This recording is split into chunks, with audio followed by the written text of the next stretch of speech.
sebetulnya virus yang lebih berbahaya itu bukan corona, tapi adalah virus Krisdayanti istilahnya ya, krisis iman yang ada di dalam.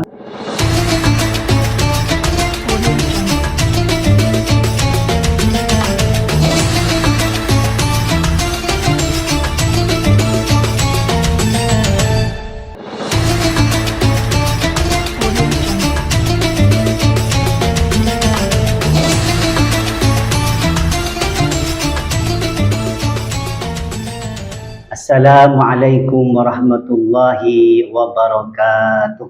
Waalaikumsalam warahmatullahi wabarakatuh. Hamdan wa syukran lillah, salatan wa salaman ala rasulillah, amma ba'du.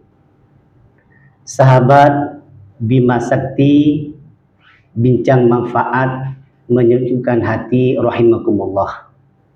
Alhamdulillah, di siang hari ini kami dapat berkumpul berijtimaiyah melalui podcast Bima Sakti spesial Ramadan tahun 1446 Hijriah.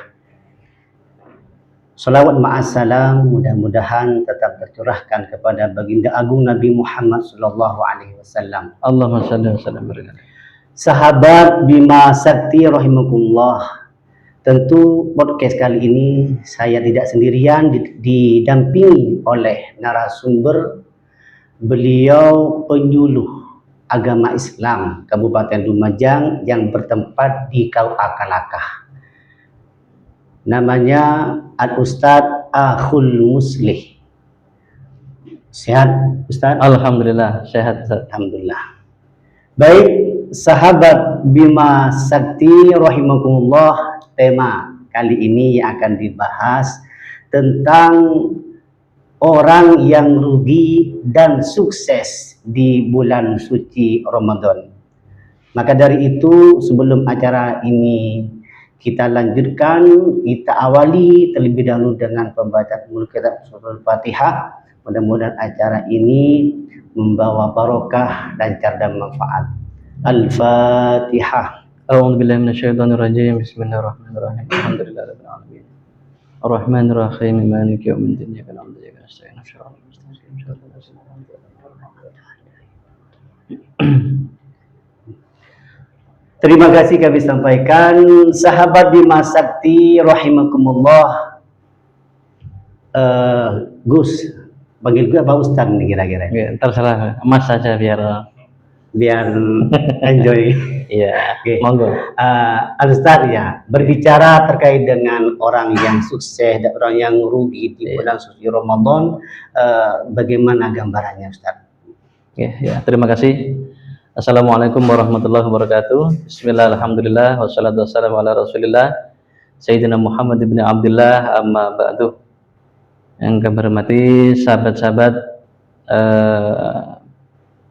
para hadirin hadirat sekalian, pecinta podcast Bima Sakti yang dirahmati Allah Subhanahu wa taala.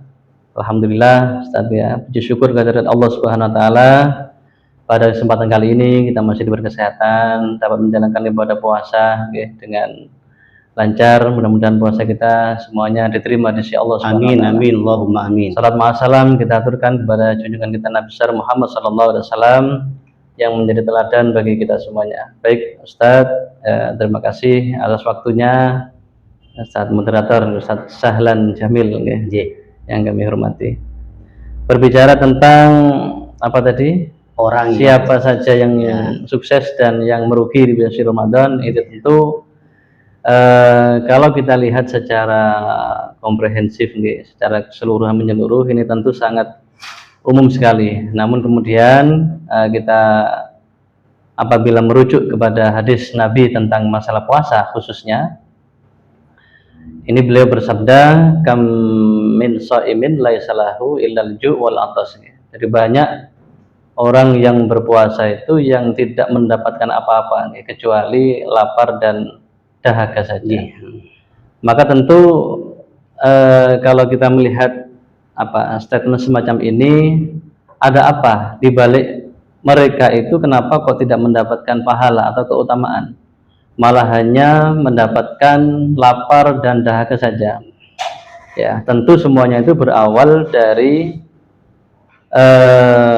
sabda Rasul juga, nggih. Jadi yang berbunyi gimana itu? Yang didasari keimanan itu mansomah, ya. Ramadanan imanan wahtisaban ghufira lahu ma taqaddama min dzambi. Jadi barang siapa yang berpuasa Ramadan didasari dengan keimanan, maka akan diampuni ya dosa-dosa yang telah lalu. Maka kualitas keimanan inilah yang kemudian menjadikan ibadah puasa itu menjadi bermakna dan juga akan mendapatkan fadilah, keutamaan-keutamaan yang diantara keutamaan itu adalah diampuninya dosa-dosa yang terdahulu. Tentu ya, Ustaz, keimanan saja itu tidak serta-merta moro-moro timbul begitu, ya, tanpa didasari dengan riyadhah atau latihan-latihan dalam bentuk misalkan ibadah-ibadah kecil terlebih dahulu, kemudian bisa meningkatkan kualitas keimanan itu dan lantas kemudian akan mengarah kepada ya peningkatan keimanan itu sendiri.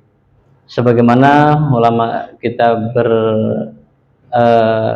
berkata, jadi al-imanu yazidu bitta'ati. Jadi keimanan itu akan selalu bertambah dengan perbuatan taat.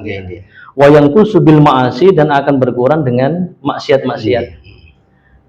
Nah, dari ini kita sudah memahami bahwa kualitas iman seseorang itu akan bertambah dengan senantiasa riyadhah, melakukan perbuatan-perbuatan taat, perbuatan-perbuatan baik, perbuatan-perbuatan ibadah. Nah, dari situ kemudian iman bisa meningkat. Sebaliknya, apabila orang itu gemar melakukan perbuatan-perbuatan yang melanggar hukum, di perbuatan maksiat, tentu ini akan mengurangi kualitas keimanan itu sendiri. Nah, dari sini kita tentu dapat memahami kualitas iman seorang itu ternyata dari seberapa inten, seberapa ketaatannya kepada Allah, seberapa besar dan rutin ketaatan dia kepada Allah Subhanahu wa taala. Dari penguntan Ustaz ya. Penguntan. Terkait tadi dengan orang yang merugi. Ustaz tadi kan sempat menyinggung adalah orang yang banyak di antara orang berpuasa hanya mendapatkan haus dan lapar. Kira-kira apa saja Ustadz yang mempengaruhi terhadap hal ini sehingga orang itu hanya dapat lapar dan haus? Iya, ya itu tadi. Jadi ketika tidak didasarinya ibadah puasanya itu dengan kualitas keimanan yang baik, ya, dan kemudian juga tidak didasarinya ibadah puasa itu dengan ilmu tentunya, dengan pengetahuan yang memumpuni, ya, karena ibadah saja tanpa ilmu itu kan kosong, ya. Jadi wa kullu man bi ghairi ilmin ya'malu a'maluhu mardudatun la tuqbalu, ya. Nah, di antaranya juga pemahaman terhadap puasa itu sendiri, ya, di antara syaratnya, rukunnya itu kan juga harus ada ilmu juga, Ustaz. Jadi memahami rukun dan syaratnya ini apabila tidak dilaksanakan, tentu puasa itu akan sia-sia, akan sehingga kemudian perlunya kita di dalam melakukan ibadah puasa ini adalah memahami, ya, harus berilmu terlebih dahulu, ya. Ya, juga nanti akan meningkat kepada kualitas keimanan itu juga yang akan mendasari puasa itu dengan kualitas keimanan yang baik, ya. Ya, seperti halnya misalkan ada yang mengemukakan bahwa kalau tidak salah ini hadis Nabi juga, jadi pahala orang berpuasa itu bisa berkurang ini sebab ada 3 hal, ya. Jadi diantaranya adalah an-namimah, adu domba, kemudian berkata dusta, kemudian juga ghibah. Lah ini kalau orang itu tidak mengetahui, artinya tidak berilmu di dalam pelaksanaan puasa itu, kemudian melakukan pelanggaran-pelanggaran yang semacam ini, maka tentu puasanya itu tidak akan bernilai. Ya, dan inilah yang dikatakan dengan orang yang merugi ketika orang itu melakukan puasa karena tidak didasarinya dengan ilmu-ilmu yang mumpuni tadi itu, melakukan pelanggaran-pelanggaran ya seperti riba, namimah dan lain sebagainya. Ya, berarti tadi ya, artinya orang-orang yang tidak meninggalkan qaulaz zuri wal amalabi termasuk ghibah, namimah itu yang termasuk orang yang merugi. Berarti antonimnya, lawan katanya dari rugi sukses. Berarti kebalikannya dari ketika orang itu berusaha untuk menjauhi hal-hal yang sekiranya mengurangi kualitas atau pahala puasa itu, ya. Jadi tetap menjaga hati, lisan, ya, kemudian jawarihnya itu tertuju kepada bagaimana upaya taqarrub ilallah, ya. Sehingga puasa itu tidak hanya mengosongkan perut saja, tapi juga hati kita fokus, ya, lisan kita juga digunakan untuk berkata-kata yang baik atau membaca Al-Quran dan sebagainya. Ini banyak kesempatan-kesempatan fadilah-fadilah yang ada yang diturunkan di bulan suci Ramadan ini untuk memperbaiki dan menambah kualitas ibadah puasa kita. Terkadang Ustaz ya, pengapunten, ada sebagian orang itu puasa, betul. Cuma dari ubudiyah seperti sholatnya itu masih bolong-bolong. Nah, ini gimana itu kira-kira? Ini yang dikatakan dengan krisis keimanan itu. Sehingga kalau kita boleh berpendapat bahwa sebetulnya virus yang lebih berbahaya itu bukan corona, tapi adalah virus Krisdayanti istilahnya, ya. Krisis iman yang ada di dalam hati. Krisdayanti. Kalau ini kemudian menyerang, ya, di antara kita, maka gejalanya itu yang paling pokok itu adalah STMJ, Ustaz. Iya, apa itu, Ustaz? Sholat terus, maksiat jalan. Ya. Ya itu seperti tadi itu, ya. Puasa tapi ibadahnya bolong-bolong. Nah, ini yang dikatakan dengan terjangkit virus Krisdayanti tadi, terkikisnya keimanan tadi itu. Ya, ini yang paling berat memang. Jadi terkadang kita itu melaksanakan formalitas ibadah tanpa mengetahui substansi daripada ibadah itu sendiri. Jadi pelanggaran-pelanggaran tetap dilakukan, maksiat mata itu juga bisa mengurangi, mengikis keimanan kita. Ya tadi itu yang dikatakan oleh ulama kita bahwa keimanan itu bisa bertambah dengan perbuatan taat. Ya. Jadi kalau diiringi dengan perbuatan-perbuatan maksiat malah akan terkikis. Ya. Satu contoh misalnya kita selesai sahur ini, kemudian jalan-jalan, ya. Biasanya kan gitu umumnya kita, jalan-jalan, kemudian tidak sengaja kemudian kita melirik di sebuah sungai, di situ ada yang mandi, ada pemandangan, Maka kemudian ada sebuah maqal yang mengatakan lakal ula wa alaikasani. Rezeki yang pertama, tapi yang kedua adalah musibah, kan begitu. Jadi kalau lihatnya itu ngeten-ngeten ya. Jadi kalau sepintas melihat, tidak sengaja, itu laka, keberuntungan. Ya, jadi ketika itu ya bolehlah kita mengatakan alhamdulillah, bukan masya Allah, bukan innalillah, ya. Tapi kalau sudah yang kedua, yang ketiga, dan yang keempat, ini sudah musibah. Ini yang dikatakan dengan dapat menguranginya pahala puasa kita itu. Ya. Lalu bagaimana kalau yang pertama tapi dilamakan? Ya sama saja. Memandang kemaksiatan pertama tapi lama begitu, sehingga tidak ketahuan pertama keduanya, tapi lama. Lamanya itu yang bikin ibadah puasa kita itu tidak berpahala lagi. Ya, misalkan di lampu merah kita berhenti di situ, ya. Pas ada wanita yang pakai rok misalkan, kita berhenti di lampu merah mau bilang maksiat sampai keliru lisan kita maksiat, gitu ya. Jadi hal-hal yang semacam itulah, ya, akan menggerakkan hati kita itu untuk terpedaya dengan nafsu-nafsu tadi itu. Nah ini kalau tidak di-cut, kalau tidak dialihkan kepada hal-hal taat, ini dikhawatirkan akan selalu dan akan senantiasa mengikis keimanan kita, yang pada akhirnya tadi itu betul kita itu puasa tapi maksiat-maksiat itu masih dijalankan. Nah inilah pengaruhnya terkikisnya keimanan tadi itu Ustaz. Padahal hakikatnya puasa itu kan junnah ya Tad. Junnatun, perisai, ya, perisai, ya. benteng. Ya. Fala yarfus, maka janganlah berkata kotor, dan janganlah bertindak bodoh. Ya. Artinya ketika orang berpuasa ya Ustaz, jalan-jalan, cari ngabuburit, makan Ustaz. Ngabuburit, betul ya. Sehingga yang terdapat ya sesuatu yang menyehatkan. Nah, betul tadi itu. Ya. Cuci mata, istilahnya. Kalau dikatakan itu tadabbur ya untuk mencari yang lain saja. Betul itu merenungkan ciptaan Allah. Tapi kan ada koridor-koridornya gitu. Ya mungkinlah kita tahu sendirilah ya. Termasuk itu hal-hal yang ma'asil aini, termasuk maksiat-maksiat mata. Iya. Ya. Baik Ustaz ya. Kalau berbicara dengan orang yang sukses, nanti derajatnya orang yang berpuasa ini seperti apa?